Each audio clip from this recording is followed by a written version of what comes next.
ഇത് മാസ് മോട്ടോഴ്സിൽ നിന്നാണ് നമ്മുടെ ഹോണ്ട ആക്റ്റീവ BS6 മോഡൽ വണ്ടിയാണ്. ആക്റ്റീവ 125 ആണ് വണ്ടി. ജനറൽ സർവീസായിട്ട് കയറ്റിയാണ്. അപ്പോൾ നമ്മൾ വണ്ടി ഓടിച്ചു നോക്കുമ്പോൾ തന്നെ നമുക്ക് ക്ലച്ചിൻ്റെ ഭാഗത്ത് നിന്ന് ചെറിയൊരു നോയ്സ് കേൾക്കുന്നുണ്ടായിരുന്നു. എഞ്ചിൻ സൗണ്ടിലൊരു വേരിയേഷൻ ഉണ്ടായിരുന്നു. അപ്പോൾ അതുമായി ബന്ധപ്പെട്ട് നമ്മൾ ക്ലച്ച് നമ്മൾ ചെക്ക് ചെയ്യുന്നുണ്ട്. അതിന് ഓൾറെഡി നമ്മൾ ക്ലച്ച് ചെക്കപ്പ് ഉള്ളതാണ്.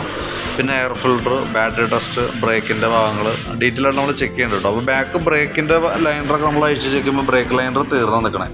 ഇതുമായി യൂസ് ചെയ്തത് കമ്പനി ലൈനർ തന്നെയാണ്, ഹോണ്ടയുടെ ഒറിജിനൽ ലൈനർ തന്നെ കിടക്കണം. പക്ഷേ നമുക്ക് ഉപയോഗിച്ച് മാക്സിമത്തിലേക്ക് എത്തിയിട്ടുണ്ട്. അതേപോലെ നമുക്ക് അതിൻ്റെ എയർ ഫിൽറ്ററിൻ്റെ ഭാഗം നമ്മൾ ചെക്ക് ചെയ്യുന്നുണ്ടല്ലോ. എയർ ഫിൽറ്ററും കിടക്കുന്നത് ഹോണ്ടയുടെ ഒറിജിനൽ തന്നെയാണ്. എയർ ഫിൽറ്റർ കുറച്ച് പൊടിയൊക്കെ ആയിട്ടുണ്ട്. അതൊക്കെ ഒന്ന് ക്ലീൻ ആക്കിയിട്ട് നമുക്ക് റീസെറ്റ് ചെയ്ത് മാറ്റേണ്ട ഒരു സിറ്റുവേഷനിലേക്ക് എത്തിയിട്ടില്ല. നമുക്ക് ക്ലച്ചിൻ്റെ ഭാഗം നമ്മൾ ചെക്ക് ചെയ്യുന്ന സമയത്തുണ്ടല്ലോ, ക്ലച്ചിനകത്ത് നിലവിൽ വേറെ ഓയിൽ ലീക്കോ കാര്യമോ അങ്ങനെ വേറെ പ്രശ്നങ്ങളൊന്നുമില്ല. കിക്കർ വീലൊക്കെ ഒന്ന് അയച്ച് ഗ്രീസ് ചെയ്തിടാം. ഇതെൻ്റെ വേരിയേറ്റർ ബോഡി റോളറൊക്കെയും വേറെ തേമാനോ പ്രോബ്ലംസ് ഒന്നുമില്ല. നമ്മൾ ബെൽറ്റിൻ്റെ ഭാഗം കണ്ടീഷൻ നോക്കുമ്പോണ്ടല്ലോ, ബെൽറ്റ് നമ്മൾ കിടക്കുന്ന ബെൽറ്റ് എന്ന് പറഞ്ഞു കഴിഞ്ഞാൽ കമ്പനി ബെൽറ്റ് അല്ല, ഒരു റോളെന്ന് പറഞ്ഞൊരു കുറഞ്ഞ ബെൽറ്റാണ് നമ്മൾ കിടക്കുന്നത് കേട്ടോ. അത് തന്നെ ഓൾറെഡി പൊട്ടിയിട്ടാണ് ഇരിക്കുന്നത്. ഇതാണ്ടോ പൊട്ടി വിണ്ടാണ് ഇരിക്കുന്നത് സംഭവം കേട്ടോ. അപ്പോൾ ബെൽറ്റ് എന്തായാലും മാറ്റിയിടണം, അതല്ലെങ്കിൽ വഴി പെട്ടുപോകും. അങ്ങനത്തെ ഒരു അവസ്ഥയിലാണ് ഇപ്പോൾ ഓടിക്കൊണ്ടിരിക്കുന്നത്. പിന്നെയെന്ന് പറഞ്ഞാൽ നമുക്ക് കിലോമീറ്റർ ബേസ് നോക്കുമ്പോൾ മീറ്ററിൽ കാണിക്കുന്നത് 27,000 കിലോമീറ്റർ കാണിക്കാം. 27,000 കിലോമീറ്റർ സ്വാഭാവികമായിട്ട് കമ്പനി ബെൽറ്റ് പൊട്ടിയിട്ട് ഈ ബെൽറ്റ് മേടിച്ചിട്ട് ഇതുമ്പോൾ പൊട്ട് വീഴാന്ന് പറയുമ്പോൾ സ്വാഭാവികം ക്ലച്ച് വർക്ക് ചെയ്യണതിൽ എന്തോ മിസ്റ്റേക്ക് ഉണ്ട്. അത് നമ്മൾ ഡീറ്റെയിൽ ആയിട്ട് ചെക്ക് ചെയ്യുന്ന സമയത്തുണ്ടല്ലോ, ബാക്കിൽ ഈ ബെൽറ്റ് വർക്ക് ചെയ്യണ വീലുണ്ടല്ലോ, വീലിൻ്റെ ഉള്ളിൽ വന്ന ആ പിന്നുകളൊക്കെ ഓവലായേക്കാണ്. ഈ കറക്റ്റായിട്ടല്ല വർക്ക് ചെയ്യുക. ബെൽറ്റ് ഫുൾ ഓടുമ്പുറത്താണ് വർക്ക് ചെയ്തുകൊണ്ടിരിക്കുന്നത്. അതുകൊണ്ടാണ് ആ ബെൽറ്റ് ലൈഫ് അത്രയും കുറവ് വന്നേക്കണം കേട്ടോ. അപ്പോൾ ശരിക്കും പറഞ്ഞാൽ ജസ്റ്റ് ഞാനൊന്ന് കാണിച്ചു തരാം അതിൻ്റെ ഉള്ളിലത്തെ അവസ്ഥ. കാരണം എന്ന് വെച്ച് കഴിഞ്ഞാൽ കാണുന്ന മൊത്തം തുരുമ്പാണ്. അപ്പോൾ അതിൻ്റെ ഈ കാണുന്ന ഹോള് കണ്ടോ, ഇത് കറക്റ്റ് റൗണ്ട് ഷേപ്പിലാണ് ശരിക്കും നമുക്ക് അതിൻ്റെ ഹോള് വരാം. അപ്പോൾ ഇത് അതിൻ്റെ സെപ്പറേറ്റ് ഇട്ടേക്കുന്ന ഒരു ഹോളാണ്. ഇതാണ് നമുക്ക് ആ പിന്ന് യൂസ് ചെയ്യണത്. ഇതിൻ്റെ റോളർ പിന്നുകൾ വന്ന് യൂസ്, അത് ശരിക്കും ഓവലായി പോയേക്കാം. തന്നെയല്ല ഇത് ഇങ്ങനെ പ്ലേ വന്നേക്കണത് കൊണ്ടും അതിൻ്റെ ഉള്ളിൽ ബെൽറ്റ് ഇട്ടാൽ കറക്റ്റായിട്ട് നിൽക്കില്ല സംഭവം. അപ്പോൾ നമുക്ക് ഈ മുകളിലുള്ള ഈ വീല് മാറ്റണമെന്നില്ല, അത് നമുക്ക് തന്നെ യൂസ് ചെയ്യാം. പക്ഷേ ഈ അടിയിൽ വന്ന വീലുണ്ടല്ലോ, ഈ കാണുന്ന വീലും അതിൻ്റെ ഈ പിന്നും റോളറുകളൊക്കെ മാറ്റിയിട്ട് വേണം റീസെറ്റ് ചെയ്യാനായിട്ട്. അതല്ലാന്നുണ്ടെങ്കിൽ നമ്മളിപ്പോൾ ബെൽറ്റ് എങ്ങനെ മാറ്റിയിട്ടല്ല ആ ബെൽറ്റിൻ്റെ ലൈഫ്. അതിനകത്ത് നമുക്ക് നിലവിൽ ഈ വീല് മാറ്റിയാൽ മതി. എന്നിട്ട് അതിൻ്റെ ഈ റോളർ പിന്ന് കാര്യങ്ങളൊക്കെ മാറ്റിയിട്ട് റീസെറ്റ് ചെയ്ത് കഴിഞ്ഞാൽ ആ പ്രോബ്ലം അവിടെ സോൾവ് ആയി പോകുള്ളൂ കേട്ടോ. പിന്നെ നമുക്ക് അതിൻ്റെ ഗിയറിൻ്റെ ഓയിലൊക്കെ ഒന്ന് ചെക്ക് ചെയ്തേക്കാം. ഗിയർ ഓയിൽ എനിക്ക് തോന്നുന്നു 27 ഗിയർ ഓയിൽ മാറ്റുന്നതാണ് ബെറ്റർ കേട്ടോ.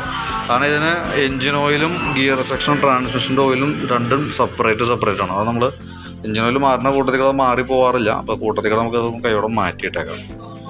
പിന്നെ നമുക്ക് അതിൻ്റെ ഈ സൈഡിലേക്ക് വരുമ്പോഴത്തേക്കും ബാറ്ററിയുടെ ഭാഗം നമ്മളൊന്ന് ചെക്ക് ചെയ്യേണ്ടത്. ഓൾറെഡി നമുക്ക് ജനറൽ സർവീസിൻ്റെ ഭാഗമായിട്ട് ബാറ്ററി ടെസ്റ്റ് കാര്യങ്ങളൊക്കെ ഉള്ളതാണ്. അപ്പോൾ അതുമായി ബന്ധപ്പെട്ട് നമ്മൾ ബാറ്ററി കൂടി നമുക്ക് ചെക്ക് ചെയ്യേണ്ടത്. ഇതും ഇരിക്കുന്ന ബാറ്ററി എന്ന് പറഞ്ഞാൽ വണ്ടി മേടിച്ചപ്പോൾ വന്നേക്കുന്ന ബാറ്ററിയാണ് ഇതും ഇരിക്കുന്നത്. അതിൻ്റെ വോൾട്ട് ചെക്കണ 12.99 വരെ കിട്ടുന്നുണ്ട്. നമുക്ക് ശരിക്കും ഇത് 12 വോൾട്ട് 5 ആമ്പിയറാണ് ഇതിൻ്റെ ബാറ്ററി കേട്ടോ. അപ്പോൾ നമുക്ക് വോൾട്ട് ചെക്ക് ചെയ്യുമ്പോൾ 12 വോൾട്ട് നമുക്ക് അതിൻ്റെ മാക്സിമം ഔട്ട്പുട്ട് കിട്ടുന്നുണ്ട്. ഇപ്പോൾ നമ്മൾ ബാറ്ററി ടെസ്റ്റിലേക്കും കൂടി കൊടുത്തിട്ടുണ്ട്. അപ്പോൾ നിലവിൽ ഓക്കെ ആയിട്ടാണ് കാണിക്കണേ. ഇപ്പോഴത്തെ കണ്ടീഷനിൽ ബാറ്ററിക്ക് നിലവിൽ വേറെ പ്രോബ്ലം കാണിക്കണില്ല. അപ്പോൾ നമുക്ക് ബാറ്ററി ജസ്റ്റ് വേറെ പ്രോബ്ലം ഒന്നുമില്ല. അത് കാരണം തന്നെ കോൺടാക്ട് ആ ടെർമിനലൊക്കെ ഒന്ന് ക്ലീൻ ചെയ്ത് നമുക്ക് റീസെറ്റ് ചെയ്താൽ മതി. പിന്നെ ഫ്രണ്ട് ഭാഗത്തേക്ക് വരുമ്പോഴത്തേക്കുണ്ടല്ലോ, ഫ്രണ്ടിലേക്ക് വരുമ്പോഴത്തേക്ക് നമുക്ക് അതിൻ്റെ ഫ്രണ്ട് ബ്രേക്കിൻ്റെ ലൈനർ മാക്സിമം ഉപയോഗിച്ച് കഴിഞ്ഞാണ് ഈ കാണുന്നത് കേട്ടോ. കാരണം ആദ്യം ഇതാണ് അതിൻ്റെ മാർക്കിങ്. അതിനകത്തേക്ക് ബ്രേക്ക് പിടിക്കുമ്പോഴത്തേക്ക് അതിനകത്ത് വന്നു. അപ്പോൾ നമുക്ക് ഫ്രണ്ട് ബ്രേക്കിൻ്റെ ലൈനറും ബാക്കിലത്തെ ലൈനറും ബ്രേക്ക് ലൈനറും നമുക്ക് മാറ്റിയിടാനാണ്. കാരണം വെച്ചാൽ ബ്രേക്ക് ഓൾറെഡി രണ്ടും ഉപയോഗിച്ച് തീർന്നേരാണ്. പിന്നെ എൻ്റെ ഫ്രണ്ട് സൈഡിലെ ടയർ ചെറിയൊരു വേരിയേഷൻ ഉണ്ട് സൈഡിൽ. അത് നിലവിൽ തൽക്കാലം പരമാവധി ഓടിക്കുക. അത് കോമൺ ആയിട്ട് സ്കൂട്ടർ ടൈപ്പിൽ വരുമ്പോൾ റൈറ്റ് സൈഡിൽ ഒരു അല്പം തേയ്മാനം കൂടുതലുണ്ടാവും. പിന്നെ ഇതിൻ്റെ ഒരു പോരായ്മ എന്ന് വെച്ചാൽ ഇതിൻ്റെ ഫ്രണ്ടിലത്തെ ടയർ 12 ഇഞ്ചും ബാക്കിലത്തെ ടയർ 10 ഇഞ്ചാണ്. ഫ്രണ്ട് ടയർ വലുതാണ്.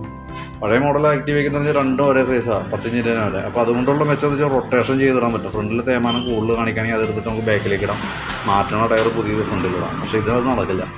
ഈ മോഡൽ വണ്ടിക്ക് അങ്ങനത്തെ പ്രശ്നമുണ്ട്. അതായത് ഇപ്പോഴത്തെ ലേറ്റസ്റ്റ് മോഡൽ ആക്റ്റീവ് 60 തുടങ്ങി ആക്റ്റീവ് 125 ആയാലും അതൊന്നും യൂസ് ചെയ്യാൻ പറ്റില്ല. കാരണം ഫ്രണ്ട് 12 ഇഞ്ചും ബാക്ക് 10 ഇഞ്ചുമാണ്. അപ്പോൾ നിലവിൽ ഞാൻ ഇപ്പോൾ അതിൻ്റെ ഏകദേശം നമുക്കൊരു സർവീസിൻ്റെ ഒരു കംപ്ലയിൻസിൻ്റെ ഒരു ഡീറ്റെയിൽസ് ആയിട്ട് നമ്മൾ പറഞ്ഞത്. അതുമായി ബന്ധപ്പെട്ട് മാറ്റേണ്ട ഐറ്റംസിൻ്റെ ലിസ്റ്റോ ജസ്റ്റ് ഒന്നുകൂടി പറയാം. നമുക്ക് ഫ്രണ്ടിലത്തെയും ബാക്കിലത്തെയും ബ്രേക്കിൻ്റെ ലൈനറുകൾ ചേഞ്ച് ചെയ്യാനുണ്ട്. അതേപോലെ തന്നെ ഈ ഗിയർ ബോക്സിൽ വന്ന ഓയിൽ നമുക്കൊന്ന് ചേഞ്ച് ചെയ്യണം. എയർ ഫിൽറ്ററൊക്കെ ഒന്ന് ക്ലീൻ ചെയ്തിട്ടാൽ മതി. ക്ലച്ചിനകത്ത് ഞാൻ പറഞ്ഞ രീതിയിൽ ഈ ബെൽറ്റ് മാറ്റിയിടാം, ഈ വീല് മാറ്റിയിടാം. ബെൽറ്റിൻ്റെ കണ്ടീഷൻ പറഞ്ഞല്ലോ, ബെൽറ്റ് ഓൾറെഡി പൊട്ടിയിരിക്കുകയാണ്. ഈ വീല് മാറ്റാം, അതിൻ്റെ ഈ പിന്നുകളും മാറ്റിയിട്ട് ഒന്ന് ഗ്രീസ് ചെയ്ത് കഴിഞ്ഞാൽ ക്ലച്ചിൻ്റെ ഭാഗം ഓക്കെ. അതിന് ശേഷം ബെൽറ്റ് മാറ്റി ഇട്ട് കഴിയുമ്പോഴത്തേക്കും ആ പ്രോബ്ലം അവിടെ തീർന്നു പോകും. പിന്നെയെന്ന് വെച്ചാൽ നമുക്ക് എൻജിൻ ഓയിൽ, ഇത്രയാണ് നമുക്ക് മെയിനായിട്ട് നമുക്ക് ഇതുമായി ബന്ധപ്പെട്ട് ചെയ്യേണ്ട വർക്ക് കേട്ടോ. അപ്പോൾ ഞാൻ അതിൻ്റെ ഏകദേശം ഒരു എസ്റ്റിമേറ്റ് കൂടി റെഡി ആക്കിയിട്ട് അതിൻ്റെ ഡീറ്റെയിൽസ് ഒന്ന് വാട്സാപ്പിലേക്ക് ഇടാം. അപ്പോൾ നോക്കിയിട്ടൊന്ന് റിപ്ലൈ ഇട്ടാൽ നാളെ എന്തെങ്കിലും ഒരു ഉച്ച കഴിയും വർക്ക് കംപ്ലീറ്റ് ആകുമ്പോഴേക്ക് കേട്ടോ. കാരണം അത്യാവശ്യം വർക്കുകളുണ്ട്, അത് ഡീറ്റെയിൽ ആയിട്ട് നമുക്ക് ക്ലിയർ ആയിട്ടാണ് നമുക്ക് ചെയ്തു പോകും. ഓക്കെ, അപ്പോൾ ഞാൻ എസ്റ്റിമേറ്റ് ഞാൻ വാട്സാപ്പിലേക്ക് സെൻഡ് ചെയ്തേക്കാം കേട്ടോ. അപ്പോൾ നോക്കിയിട്ടൊന്ന് റിപ്ലൈ ഇടണേ.